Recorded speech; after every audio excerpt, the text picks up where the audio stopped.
Menteri Rangba Kecila Conrad K Sangma minta kesengi ke arterik urimpang hajar pawar ha kejingakren bat kilat pathai kubor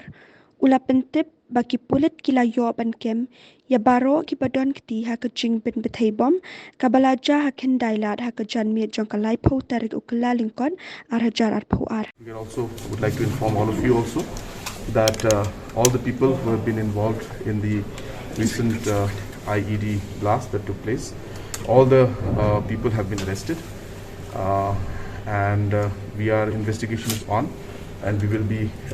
moving forward into the network even further and going into all the people who were in touch with them also to make sure that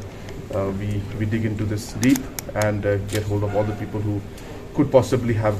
been a part of this or have assisted. But the people who were directly involved in the incident itself, all of them have been arrested, including the people from whom the dynamite, those sticks were procured, including the people who placed it and including the people who had made it.